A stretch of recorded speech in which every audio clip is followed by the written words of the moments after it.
اتنی زیادہ expensive inventory expensive stock نہیں آپ کو چاہیے. آپ نے موبائل شاپ بنانی ہے, اس کا جو ایکسیسریز وغیرہ لگتی ہیں وہ بھی یہ ہے کہ کم پیسوں میں زیادہ آپ کو مال مل جاتا ہے. اب یہ آپ نے سرچ کر لینا ہے لسبن کے اندر کہ کہاں سے آپ کو ہول سیل ریٹ پر یہ مال مہیا ہو جائے گا. جب کام آپ کو زیادہ چل پڑے تو پھر آپ امپورٹ بھی چائنا سے کر سکتے ہیں, اور مختلف اس کی سائٹس ہیں چائنا سے, آپ اس کے ذریعے امپورٹ کر سکتے ہیں. امپورٹ کر کے آپ اپنا شاپ کے اندر وہ مال جو ہے ڈسپلے کر سکتے ہیں. جس طرح بیشتر جو لوگ یہ کام کر رہے ہیں وہ اسی طرح سے کرتے ہیں. تو اس کے اندر یہ ہے کہ بہت زیادہ سرمایہ کی ضرورت نہیں ہوگی, مگر یہ ہے کہ آپ اپنا تمام تر جو ریگولر چلنے والا جو مال ہے, جیسے کہ ہم دیکھتے ہیں کہ آئے دن فونوں کے ماڈل چینج ہوتے رہتے ہیں, تو اس کے جو ایکسیسریز ہوتی ہیں وہ آپ رکھ سکتے ہیں, اس کے کورز رکھ سکتے ہیں, اس کے پروٹیکٹر رکھ سکتے ہیں, کیسنگ رکھ سکتے ہیں, اس کی جو دیگر ایئر فونز وغیرہ ہو گئے, چارجر, اس کی چارجنگ کیبل, ڈیٹا کیبل وغیرہ, اس طرح کی جو آئٹمز ہیں وہ آپ رکھ سکتے ہیں. دوسرا, آج کل ولاگنگ کی طرف بہت سارے لوگ ہیں, تو میں نے لسبن میں یہ بھی دیکھا ہے کہ مختلف شاپس کے اوپر لوگوں نے ولاگنگ کا سیٹ اپ جو ہے وہ بھی اندر رکھے ہوئے ہیں, جیسے کہ اس کے اسٹکس ہو گئیں, سیلفی اسٹکس وغیرہ ہو گئیں, کوئی ٹرائی پاڈس وغیرہ ہو گئے مختلف سائزز کے. دوسرا, اس کی لائٹس ہو گئیں جو رنگ لائٹس ہوتی ہیں, اس کے علاوہ دیگر جو لائٹس ہوتی ہیں جو فون کے ساتھ یا کیمرے کے ساتھ اٹیچ ہو جاتی ہیں, وہ والا اسٹاک ہو گیا, وہ بھی رکھا جا سکتا ہے. اور ساتھ ہی ساتھ اس کے کچھ مائکس ہوتے ہیں, مائک مختلف ماڈلز کے ہوتے ہیں, مختلف پرائسز کے ہوتے ہیں, وہ رکھے جا سکتے ہیں. سو یہ اب کام بھی اگر دیکھیں تو ایک طرح سے ایکسپینڈ ہو گیا, مطلب صرف اب یہ فون کے موبائل ایکسیسریز تک یا موبائل کے مختلف جو اس کے لوازمات ہوتے ہیں وہاں تک محدود نہیں ہے, بلکہ اب یہ ولاگنگ کی طرف اور اس کے جو ایکسیسریز درکار ہوتی ہیں وہ بھی آپ اس میں شامل کر سکتے ہیں. تو یہ ایک جو مطلب آپ سمجھ لیجیے کہ ریگولر چلنے والی چیزیں ہیں, یہ ایک آپشن ہے. اب اس کے اندر نہ چولہا ہے, نہ آپ کو کوئی میونسپلٹی کی سرٹن پرمیشنز چاہیے, نہ فوڈ کے سے ریلیٹڈ جو آپ کو پرمیشن درکار ہوتی ہیں, جیسے کہ ڈونر شاپ ہو گئی, شاورما شاپ ہو گئی, کوئی ریسٹورینٹ یا کوئی کیفیٹیریا جہاں پہ چولہا جلتا ہے, جہاں پہ آپ کے جو میونسپلٹی نے آ کے انسپیکشن کرنی ہوتی ہے. یہ تمام تر چیزیں, کیونکہ اس کا بھی ریٹرنز تو ہیں اور لوگ کر رہے ہیں اور وہ کافی پروفیٹیبل کام ہے, لیکن ڈپینڈ کرتا ہے کہ کیا آپ کا اس کے اندر آپ کا کوئی بیک گراؤنڈ ہے, آپ کا اس میں سرٹن ایکسپیرینس ہے کہ نہیں ہے.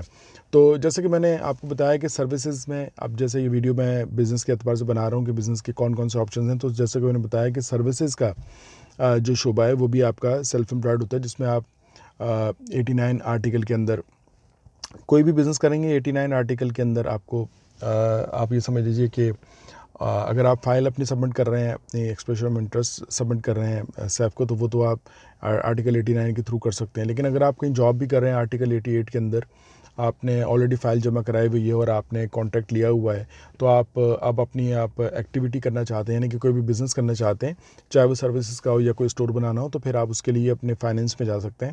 اور فائنینس میں جانے کے بعد آپ وہاں سے ان کا ایکٹیویٹی اپنی اوپن کروا سکتے ہیں. اور جو اس کے جو کرائٹیریا ہوتا ہے وہ فائنینس کے حوالے سے میں نے کچھ ویڈیو بنائی ہیں, وہ آپ سرچ کر سکتے ہیں. ان کے آفیشیل جو ریسورس ہیں, کچھ آفیشیل ان کی ویب سائٹس ہیں, وہاں بھی آپ دیکھ سکتے ہیں.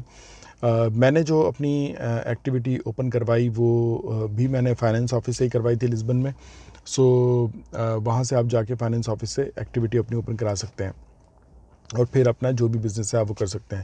سو یہ سروسز کی میں نے جیسے کہ بات بتائی, بزنس کا ایک آپشن ہے. دوسرا, آپ اپنی موبائل شاپ وغیرہ بنا سکتے ہیں, ایکسیسریز وغیرہ کی, وہ کافی رننگ آئٹم ہوتے ہیں. تیسرا یہ کہ آپ اپنا جو ہے وہ کوئی ڈونر شاپ, کوئی ریسٹورینٹ, کیفیٹیریا ٹائپ آپ بنا سکتے ہیں. سو یہ 2-3 آپشنز ہیں. اب رہی بات کہ اگر کوئی اسٹور یا فزیکل کوئی آپ اپنے آؤٹ لیٹ بناتے ہیں, تو اس کے لیے پھر آپ کسی وہاں پر ریئل اسٹیٹ کے جو آفیسز ہیں, جو بروکریج وغیرہ ہوتی ہیں, وہاں سے آپ پوچھ سکتے ہیں. بعض اوقات ویسے ہی اسٹورز پہ لگے ہوئے ہوتے ہیں یا جگہوں پہ کچھ آپ کو مل جاتے ہیں لگے ہوئے کہ جی یہ جگہ وہاں پہ کرائے پہ مل رہی ہے, یا آپ کسی بروکریج کے اوپر جا کے وہاں سے اپنی کرائٹیریا ان کو بتا کے ان سے پوچھ سکتے ہیں کہ جو کوئی چیز اویلیبل ہے تو وہ آپ کو بتا دیں. سو اس طریقے سے آپ کو پتہ چل جائے گا کہ اس کے ایکسپینسز کتنے ہیں, یعنی کہ آپ نے ڈپازٹ کتنا دینا ہے اور آپ کا اس کا رینٹ کتنا ہے. اور اگر وہ آپ سمجھتے ہیں آگے بجٹ کے اندر آ رہا ہے اور آپ کو سرٹن ایکسپیرینس ہے, کیونکہ آپ کا اس کام میں ایکسپیرینس ہونا بھی بہت زیادہ کاؤنٹ کرتا ہے, اور پھر آپ اس طریقے سے اپنا بزنس اوپن کر سکتے ہیں. ایک اور ویڈیو بنا لوں گا جس کے اندر بزنس اوپن کرنے کے بعد اب آپ اپنے کانٹیکٹس, اپنے فیملی ممبرس کو, دوستوں کو دینا چاہتے ہیں, تو اس کا کیا پروسیجر ہو سکتا ہے, اس حوالے سے بھی میں انشاءاللہ ایک ویڈیو بنا دوں گا. لیکن اس ویڈیو کو, چینل کو آپ سبسکرائب کر لیجئے, اس ویڈیو کو آپ شیئر کر لیں اپنے دوست احباب میں, اور کوئی اگر اس سے ریلیٹڈ کوئی انفارمیشن ہو، کوئی سوال ہو، تو جو کہ میں کچھ سوال جو آلریڈی ممکنہ سوالات ہوتے ہیں اس پر ویڈیوز آلریڈی بنا چکا ہوں، آپ وہ تھمبنیلز وغیرہ دیکھ سکتے ہیں اور اس میں آپ کے سوالوں کے جواب اس ویڈیو مل جائیں گے. لیکن اگر اس کے علاوہ ہو تو آپ کائنڈلی کمنٹ کے ذریعے بھی کویسچن کر سکتے ہیں. سو ایک اور ویڈیو میں آپ سے دوبارہ ملاقات ہوگی. And again don't forget to subscribe the channel. اپنا بہت خیال رکھیے گا. پھر انشاءاللہ آپ سے ملاقات ہوگی. Thank you so much. Take care.